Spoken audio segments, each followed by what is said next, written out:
Hey guys, welcome back to the Tipsy Coasts. We are your tipsy hosts, Sarah and Lindsay. Hey guys. Hi. Hi. Where are we? We are at the Lake of the Ozarks right now. In my parents' cabin. We are. We took a weekend.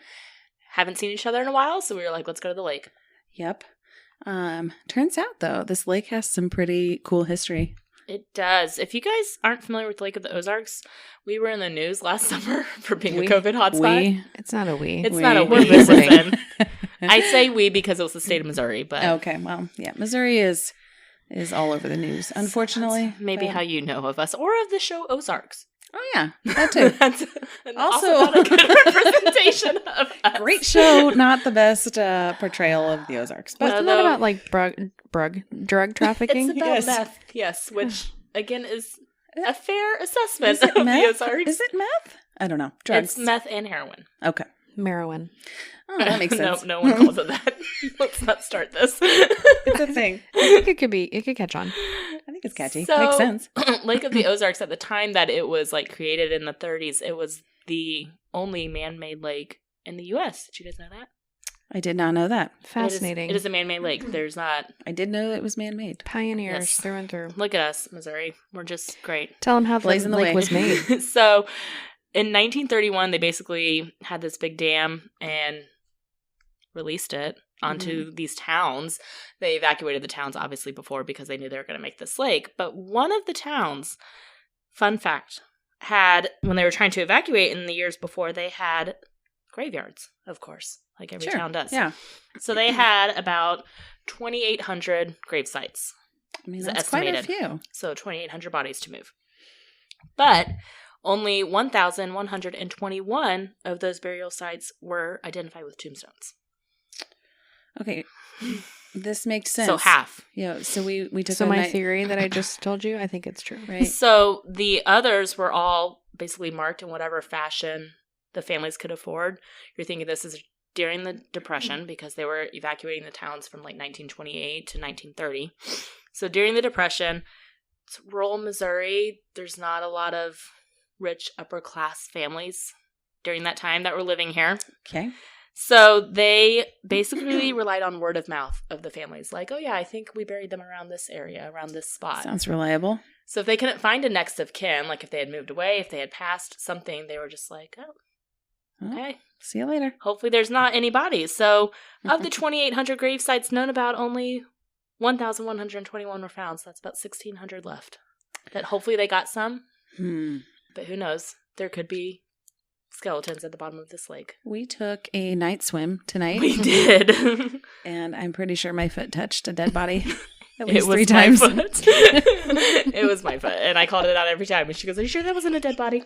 Lindsay's dead inside. No, that was my foot. I felt your dead leg floating in the water. I felt hair at some point. I shaved my legs last night. I don't know where you're getting that from. I don't know, man. Maybe, I don't know, a leaf? A hairy leaf? It was a hairy fish swimming by. Long flowing hair. Hairfish. The elusive hairfish. It only comes out at night. To feed. The elusive to tickle hairfish. Your feet as it swims by. Oh my gosh, we are lost. So stupid. It's so stupid. It is. And yet you're both crying. Because I can picture it. Okay, well. Are we good? I don't know. So we swam in a lake that might have skeletons in it. That's the moral of that story. Or hairfish. No, not focusing on the hairfish. Was going to say Lake of the Ozarks is a beautiful lake, and you guys should still come visit it. Even though it's a little creepy. There may be a Yeti out here, too. I don't know. A Yeti? What is wrong with you? Did you call them feral people? Okay, why are we going there? I was picturing with their hairy mask. Okay, no. Your mom and stepdad told me that there are tribes of people where, or like, no, we weren't even talking about this. We were talking about Bigfoot. Rewind this. Your mom and stepdad were talking about Bigfoot and plausible explanations for it, and your stepdad said something about wild men Groups or of feral people. and I said feral people. She thought that was funny. I thought it was funny because I said, so what do they put hair on their face and people confuse them for Bigfoot? A hair mask. A hair mask. Rebecca here. What's going on? You got us hats, by the way. I did. And it's With Bigfoot. got Bigfoot being abducted by an alien. Probably my favorite hat I've ever owned. I thought it was pretty amazing. That's how we got started on Bigfoot. And fitting for this area. And Where else can you wear a hat with Bigfoot being abducted by an alien? Well, anywhere. like honestly. at the Ozarks, yes. It I'm fits sure that right would be in. very popular and by Area 51 and by Washington and Listen, It was rhetorical. okay, sorry. I wasn't actually looking for an answer. But thank you. You're welcome. Oh, man. I know. I want to point out my fish is the only one facing one way. So we just took a break. Weird. We took a break just now, and we all drew on the chalkboard portrait of what we think the elusive hairfish looks like. We're all smiling. Oh no, yours No, is not mine's- smiling. Mine's unhappy. So upset. He's Oh, unsure. He's nocturnal. Okay.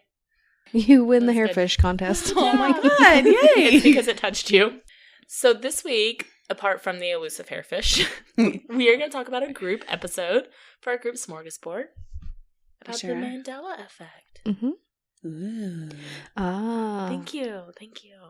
So this is something that I feel like the younger generation kind of knows about more than the older generation. Is that wrong for me to say? Should I not say Well, that? that feels rude because I didn't know about it. So Okay, I didn't know you didn't know about that. I guess was I thinking didn't of, like your know. mom and like they didn't know about it. My parents wouldn't know about it. I just don't think people knew that it was called. Yeah, That- that's true. Okay. But I mean, I think the idea of what it is has been around for a while. Is that fair to say? Mm-hmm. All right. Wow. What is the Mandela Effect? Well, what is it you say? That is what I say. It is a situation in which a person or a group of people have a false memory of an event, or a collective false memories. So I think mostly I have found in this research that it kind of, I think, refers more to a bigger group of people. I think it can refer to one person, but it's more interesting, I think, when it refers to a bigger group of people. Right. So the term Mandela Effect was created by a woman named Fiona Broome in either 2009 or 2010, which is maybe why you're saying that people It's recent. didn't really know about it until Yeah. recently, because it didn't exist until 11 years ago. So different reports say different things as far as like what year. Fiona was actually a paranormal researcher. Fiona. Fee, she's Whoa. cool. Giving her nicknames already. Look at you. I think that's the nickname for Fiona. I don't know. You just know. So Fifi. No, not Fifi. Never Fifi. I think it's cute. Sounds like a dog's name. Aw. That's weird. Okay. Apologies to all the Fifis out there. The Phoebe hairfishes. Fifi the hairfish. Oh my gosh, this hairfish is never leaving. Can I get your drawing of the hairfish tattooed? At least, yes, you absolutely can. Please do. That would be amazing. Is it that good? It's pretty good. Wow. I feel really good about myself right now. New talent unlocked. Chalkboard drawing of fictional creatures. Oh, it's real. It's real. I felt it. Okay, so Fifi, she was at a conference Gosh. I'm so sorry, Fiona. with other people and was talking about the tragedy of former South African President Nelson Mandela's death in a South African prison during the 1980s. But in a weird turn of events, Nelson Mandela didn't die until 2013. Yeah, he was still alive. He was still alive. After 2010. Can you believe it? Mhm. That's true. She talked to a bunch of other people about her memories, and as it turns out, lots of other people had recalled having this exact same memory about him dying in Really? prison. They claim to have seen news coverage of his death, as well as a speech done by his widow. Wow, that's a pretty in-depth memory. I know. And, lots of people having the same memory. Right. There you go. But none of this actually ever happened. Right. 'Cause Fascinating. He was alive. Because he was actually alive. He was alive. So she was shocked that so many people could have the same detailed memory about an event that never actually happened. So she ended up creating this website where people would come together and discuss this type of phenomenon and called it the Mandela Effect. Sure, after him. Got it. Pretty straightforward. people began discussing many other incidents just like this on all different scales. Some things probably not so significant, but, some interesting, bigger stories as well. Okay. So some symptoms of the Mandela effect include remembering something as slightly different in wording or appearance as it originally was, and or a large number of people, usually unrelated, recounting the same way of remembering. That's exactly the way they worded it. Seems a little weird. Clearly remembering entire events that did not happen. Mm-hmm. It does not involve lying or deception because the person or group of people have clear but false memories. It's kind of similar to the game of telephone did you guys play that growing up? Or like you whisper one thing and it keeps getting distorted. You think you're saying the right thing, but turns out it wasn't right at all. The thing is, though, it's extremely difficult to recognize a false memory because you think it's true. So usually the only way to do it is by researching or talking to others. But if you believe your memory to be true, then why would you even be researching it to see if it wasn't true? That's a good question. If you've ever seen... Okay, so I'm going to go ahead and go into my examples here. And apologies if you guys already picked this one too, but chime in if you did. If you've ever seen the movie Star Wars, specifically... You son of a bitch. Episode 5. You could chime in on this one too. Okay. Episode 5, The Empire Strikes Back. You probably recall one of the most infamous lines from the movie, Luke, I am your father. But you might be surprised to know that the line is actually, I am your father. No, I am your father. Not Luke. Not Luke. What? What? To be fair, I never actually saw the movie. I was just reciting You've never it. seen it. No, I'm not a big Star Wars fan. Do you remember it as Luke, I am your father? Never seen it. Okay, That's why I asked. My brother was a huge Star Wars fan, so I remember it as Luke, I am your father. Did you reach out to him and ask him? Yes, and he, of course, knew this, that it was not Luke, I am your father, because he has seen the movies 1,000 times, and he's like a nerd. But he said, yes, that is a common misconception. All right, so another movie one would be a famous line that Anthony Hopkins said in Silence of the Lambs. You son of a bitch. When he plays Hannibal Lecter. Yes. And it's, of course, when he's greeting Jodie Foster's character, Clarice. And I feel like almost everybody, this one I still refuse to believe. Mm-hmm. I had to YouTube it because I didn't believe it. Because it's not even close. Everybody says it is, hello, Clarice, Mm-hmm. in just that tone. But actually he says, good morning. Because he didn't know her name yet. This is like their first. Right. But I'm like, how did that? Movie. That's not even close at all. So I don't know how that one took off. Later in the movie, he does answer the phone to her and he says, well, Clarice.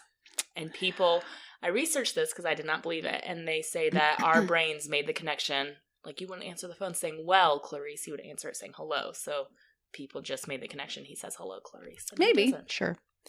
Makes sense, I guess. But yes, I remember the same thing as you. Yeah. Now that one I did see, so. I also found a couple movie quotes that are famous that we have gotten wrong over the years. Snow White and the Seven Dwarfs. Yeah, of course. She says, magic mirror on the wall. Yes. Not mirror, mirror on the wall. Yes. But what do we all quote like when we look at the mirror? Like as kids. Bloody Mary. We would all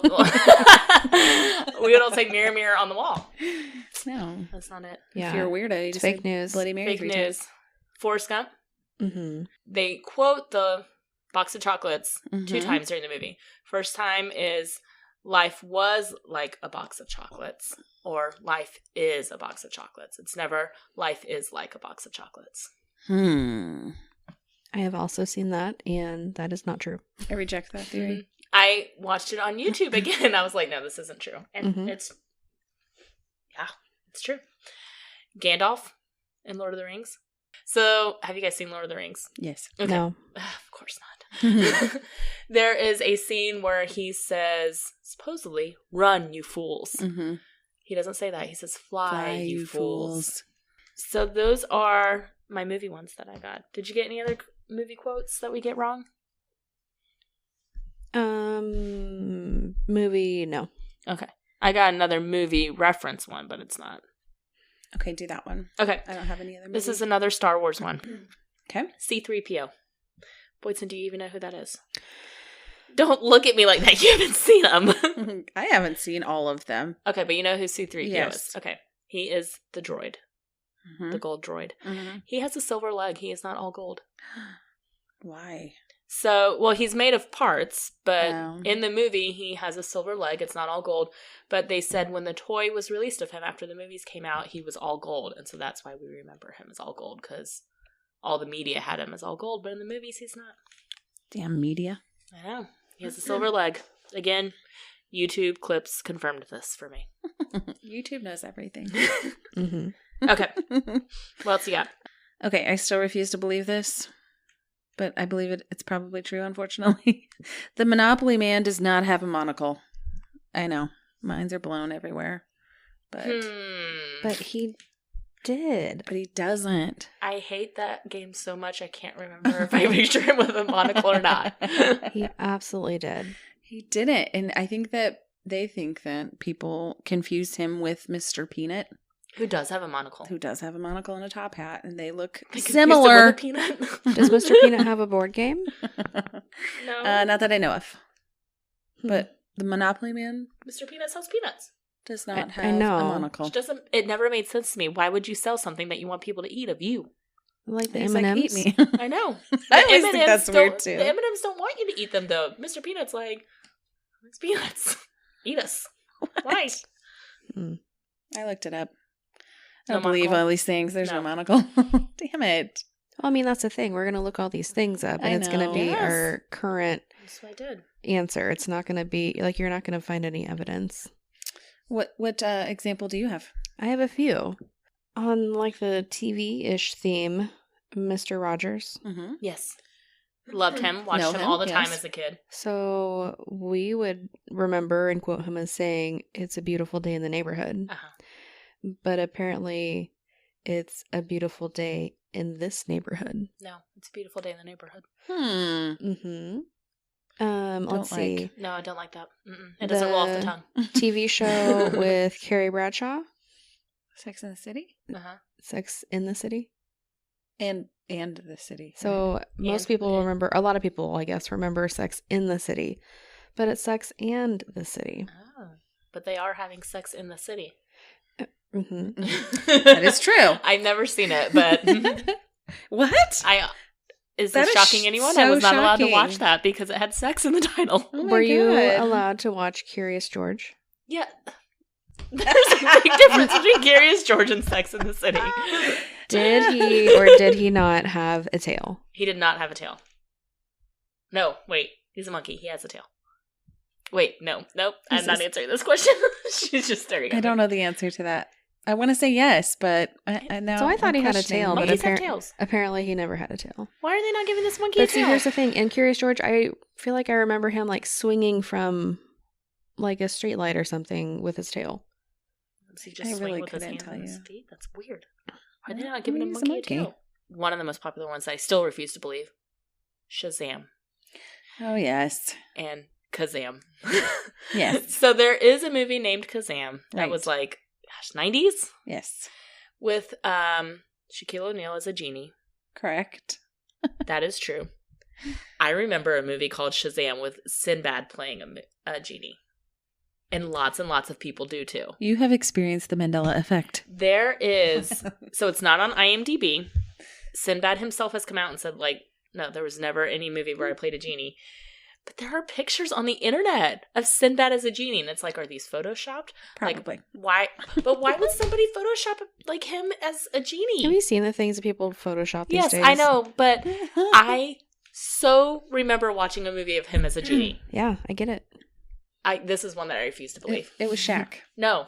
Yes. I saw Kazam with Shaq, but I feel like I also saw Shazam with Sinbad. You didn't.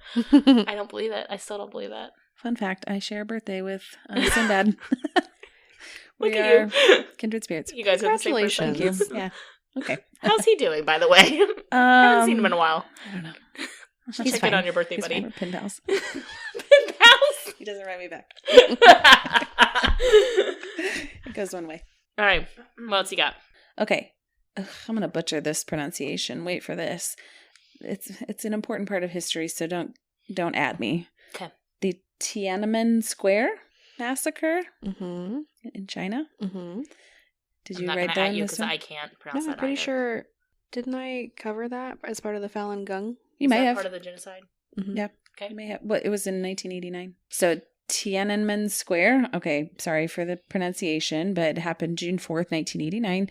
There is a picture out there of a single man carrying a bag and standing in front of a bunch of tanks. Okay. Unfortunately, though, after this picture was taken, the man was sadly ran over by the Oh tanks. my gosh. Except for that didn't happen Okay. at all. Don't make me feel things. Lots of people felt that way. So there are a lot of theories about what actually happened to him, but people who were there said he wasn't ran over at all. In fact, the person driving the tank eventually turned off the engine and the man climbed up and had a conversation with this driver until bystanders pulled him off and into safety. So was it just a rumor that started? So I think lots of other people were ran over or killed by these tanks, so they think maybe that's why it was associated. But this particular picture Yeah. is very famous, so the people just kind of, I think, associated the two. Okay. Don't know. Interesting though. Quick, sing the Oscar Mayer song. That is what I truly like to be. I don't know the song. Because if I was an Oscar Mayer wiener, everyone would be in love with me. My baloney. Oh, has you a want the first bologna, name. not the wiener. You should have clarified. My bologna has a first name. It's O-S-C-A-R. My bologna has a second name. It's M-A-Y-E-R. Oh, I love to eat it every day. And if you ask me why, I'll say, because Oscar Mayer has a way with B-O-L-O-G-N-A. Okay. So Thank you. Oh, sorry. that was loud. That was loud. I appreciated it, though. So several people remember it as M-E-Y-E-R. No. I passed the Mandela Effect. I got it right. You passed it. I said M-A. Pat yourself on the back. Yeah. Congratulations. Does that take out my Sinbad? Cancels it It cancels out. Fruit of the Loom, their logo. Mm-hmm. People fruit. remember that as It's a cornucopia. fruit with a cornucopia. Uh-huh. But apparently it's always just been fruit. There is no cornucopia. I remember Not cornucopia. anymore. Back in my day there was. But Are there pictures to prove that? no. Okay. What, Just your mind. Mhm. question for you guys here. What color is chartreuse? Blue-ish. People think it's like magenta or a pinkish color. It's a shade of green. Okay. So they got me on that one. And then they showed me that it's a shade of green, and I was like, no, I like magenta better. It's prettier. It is prettier. It's not a pretty shade of green, I would say. What else you got? I used to pronounce magenta as magneta. I made fun of. I can see that. Yeah. That is all I've got for, I mean, I read about a ton of them, but that's all that I wrote down. Mm-hmm. Okay, I got another thing to butcher pronunciation. So, Okay. so if you Google the name Lucien Staniak, Nope. you'll find lots of things explaining all these horrible things that he did. He was a Polish serial killer known as the Red Spider. There's even a movie that's made after him and his terrible crimes, and this movie came out in the 60s. Tons of people are able to recount the details of his murders, and some have even called him Poland's most notorious serial killer. But there is no evidence to support that he ever even existed. Oh, I was going to say he didn't kill anybody, but He was not a real person. he was a spy. He was a character. No. He was a character created by a true crime author who wrote about these crimes as if he was Staniak himself. So they think that this first They person thought it was like an narrative. autobiography. So they thought a serial killer was writing his own biography. Uh-huh. Yeah, that sounds... Yeah, and nobody ever fact checked anything in the 60s apparently at that time. So Sure. Interesting. they believed that this person, We don't know what Poland had going on in the you know, 60s. I'm sure it was a stressful time. It was the Cold War and Yeah. all that for us, so who knows? So yeah, people think that some people actually still believe that he actually is a real person, that he exists, and that all these things That's what he happen. wants you to think. Who knows? Who knows? Maybe Could he's be. pretending to be an author, a true crime author. He doesn't even have his own Wikipedia page, okay? Oh So my he's gosh. definitely not real. So the song, We Are the Champions. Okay. Yes. What is the ending to it? Of the Do you world. want me to Is that sing what the you're whole saying? song? Because I can. No, Sarah did great. I've paid my That's not the ending. dues. That's the I beginning. told her I was going to sing the whole song. Oh, okay. Listen, we can't It's a long have song. people just be in awe of your greatness.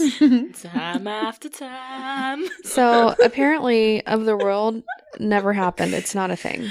It's not of the world. It just ends at We Are the Champions. Mic They're drop. right. It no, does I do feel that. like it needs a little something extra of the world.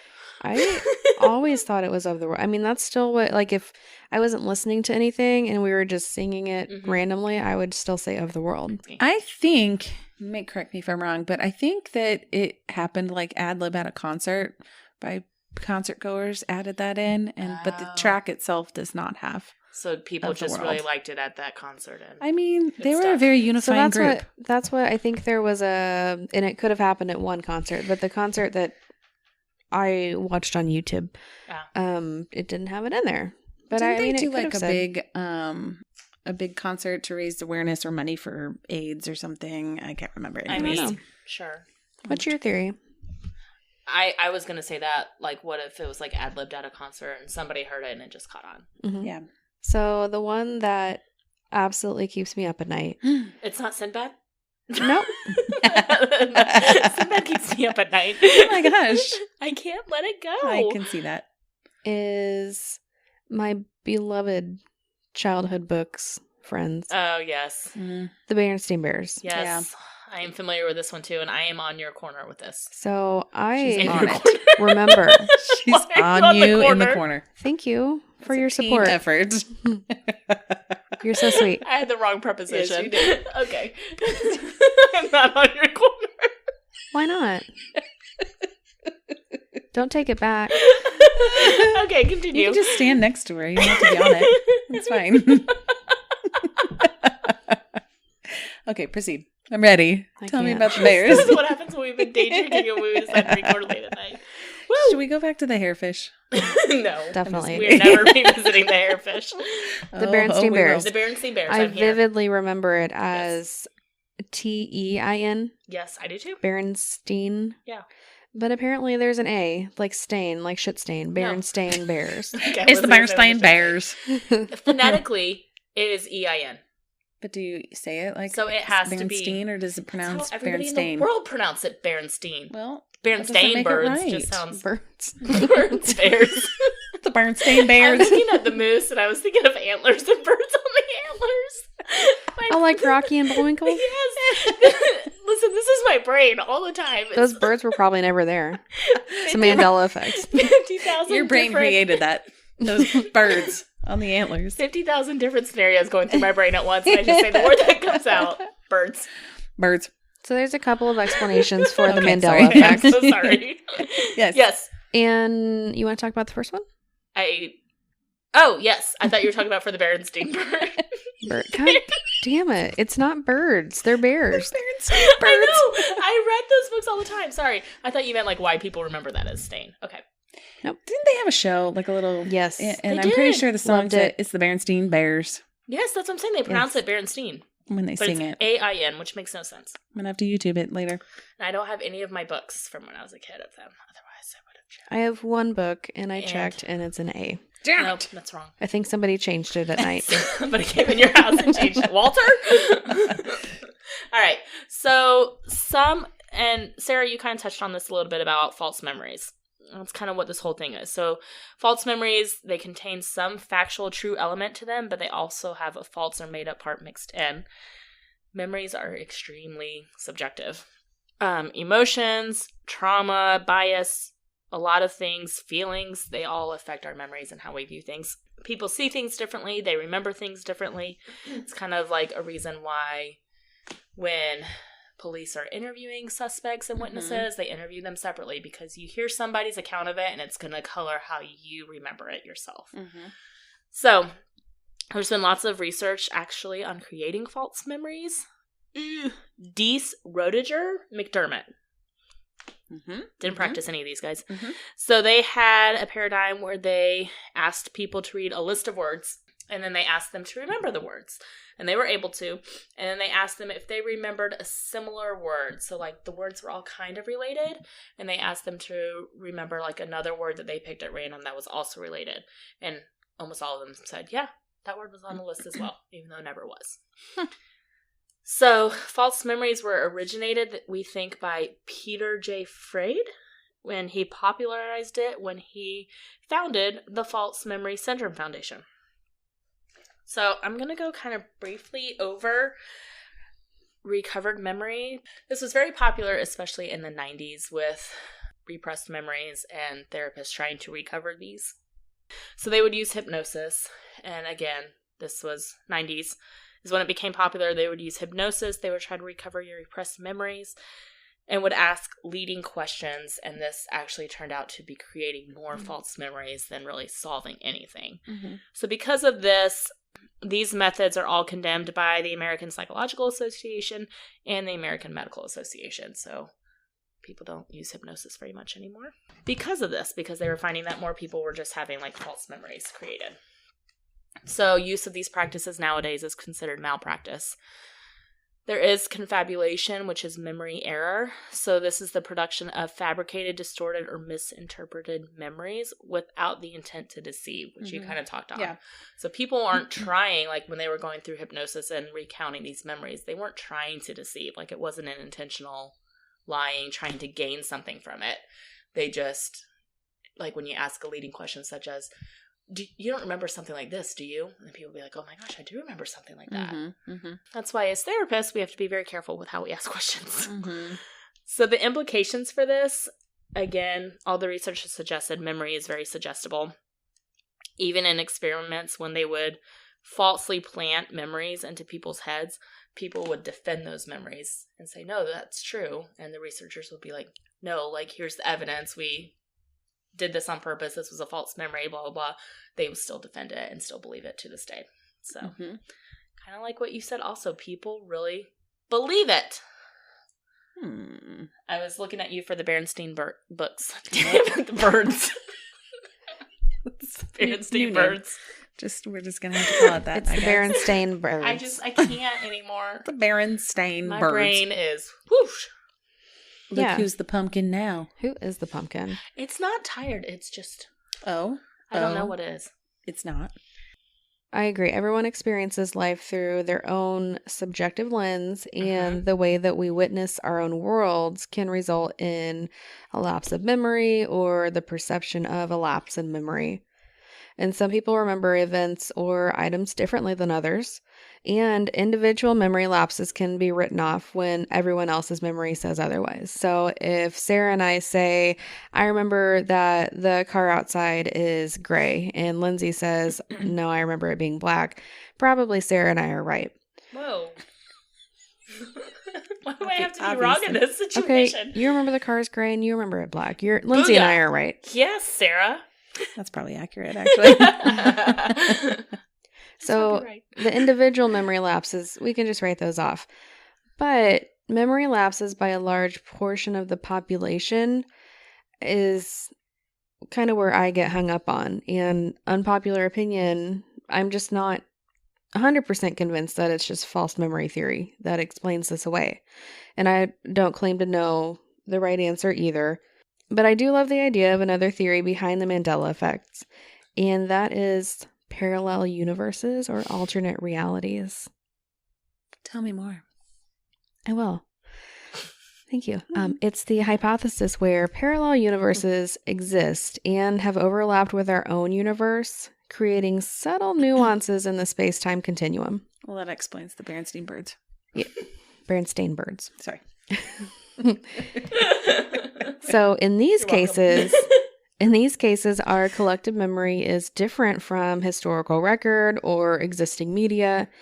And parallel universe theories would say that this proves that simultaneously occurring events from different realities can sometimes just invade or intertwine with our own reality.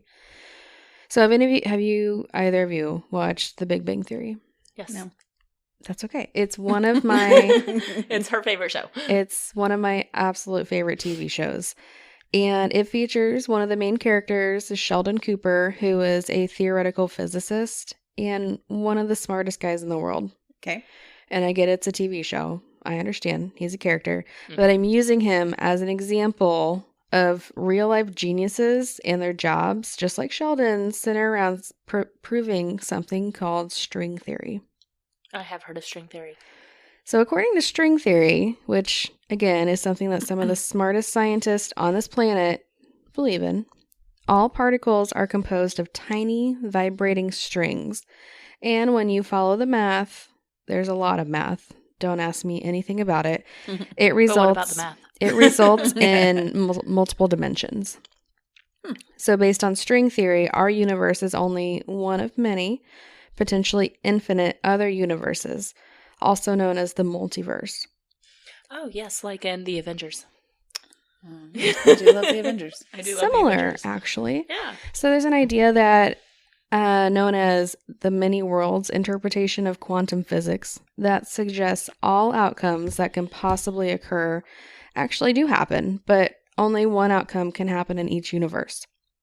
So we're only seeing one of several possible outcomes. So Switzerland, I mean, it sounds really, I mean, it's a theory, so it sounds kind of out there, but Switzerland houses a significant piece of scientific machinery called the CERN Large Hadron Collider. It really rolls off the tongue. It does. Wow. Beautiful. CERN's experiments are intended to find particles that could potentially show evidence of a multiverse. So there's people actively working to find the multiverse right now. And so these Mandela effects could occur when multiple timelines are merged, or whatever we observe might have actually happened or been a part of a parallel world. So even though the string theory math works, the theory itself remains unproven and highly controversial. There's no way to test the prediction of these parallel universes. So we are also just stuck in our own universe, and we have no access to just jump to another one. Although that would be pretty fun. I feel like every movie tells us why that's a bad idea. Universe jumping? Yes. You just haven't watched the right movies. So while it's unproven, it's also not scientifically able to be ruled out either. So we're just never going to know. But it's fun to think about. That's extremely complex. Mm-hmm. Mm-hmm. And my brain is confused. Physics are way over my head. Yeah. Same. I took physics in college, but that was about like velocity and like acceleration, and it was math, but not like string theory. Here's what it boils down to. We weren't in the smart kids physics, okay? We were just like, you have to take this in order to take another science. Yeah. Listen. The three of us could be bouncing around another universe somewhere and reading Berenstain Bears books and watching Star Wars where it says, Luke, I am your father. And that watching is possible. Sinbad. Oh, yeah. Forgot about that one. And petting hairfish. Hairfish. Yeah. Yes. They exist in our parallel universe. Yeah. Several of them, I'm sure. Explains everything. Mm-hmm. I believe it. That's how you know what they look like. That's God. I got such an accurate representation here of Lindsay's new tattoo. What are you guys' thoughts? Are you in the parallel universe realm? I don't know what my actual opinion is. I really do enjoy the idea of parallel universes. It's a fun idea. Mm-hmm. I don't know. Can I believe both? Yes. Yeah. You believe anything you want to believe. Thank you. I support that. In our universe, it's just a false memory syndrome. But in the other universes, they know that we're wrong. Okay. Yep. I'm on the false memory bus. Of course you are. Choo choo. Hey, you told me not to be a dick. I'm not being a dick. Although I'm on the false memory bus. You have a false memory about Sinbad. Then you have to accept it. I know I do. If that's your camp. I guess what I struggle with is how do all of these people just so vividly remember? If it was just one, like if I just remembered something incorrectly, sure. Terrible memory. Power of suggestion, I think, is part of it, especially with social media and nowadays. Well, here's the thing. I took 2 online quizzes. One was from BuzzFeed. Before I looked into Mandela Effect examples, and I got a 2 out of 15. Of like you guessed 2 right? Yeah. Or like that is not good. So that means the Mandela Effect is all over my brain. And where did it come from? And I say this with love. You also don't have a very good memory. Mm-hmm. Okay, you take it. It's more like short-term memory, but thank you for bringing up my car accident concussion, traumatic brain injury. Stop it. I say this with love. I said it with love. Therefore, it's not mean. It's almost like, I don't mean to be rude, but... I think power of suggestion is a big part of it. And I think also kind of like with the Clarice and Luke, I am your father and all of those movie quotes we get wrong, our brain is trying to like make the connections. We're like, well, Clarice doesn't make sense, but hello, Clarice makes sense. Mm-hmm. So like nobody corrected it over Berenstain Bears. It's pronounced Berenstein, not Berenstain, and so we. It's the Berenstain Bears. So So we automatically thought it was spelled with an E because phonetically that makes sense. I don't know. Just me. I think in one of our parallel universes, you believe in parallel universes. Okay, I'm down with that. I also believe in Bigfoot and UFOs. And yeah, you're quite the adventurous person in a parallel universe. You are the skeptic in the parallel universe. Yeah, I'm just a buzzkill. Oh my gosh, why are we here? Back at me being a buzzkill. No, you know I love you. It's fun when we banter. All right, so let us know what you guys think about the Mandela Effect. I just sit here and look at you guys like... Hi, I'm still here. Am I still included? Just think about your hairfish. I am. I'm just having a good time over here. Petting the hairfish with my toes. But send us like your emails or DM us, whatever. I want to hear what you guys think about Mandela Effects, or if you know of some that maybe we didn't mention. Yes. Ooh. There's so many. Thank you for your feedback there. All right, you guys can always find us at thetipsyghost.com and find our socials from there. Or like I said, send us an email at thetipsyghost@gmail.com. Please give us a 5-star rating and a great review anywhere you listen to podcasts. It really does help. We would love it. Thanks so much, guys, for tuning in this week. We will catch you guys next week. Okay, bye. Bye.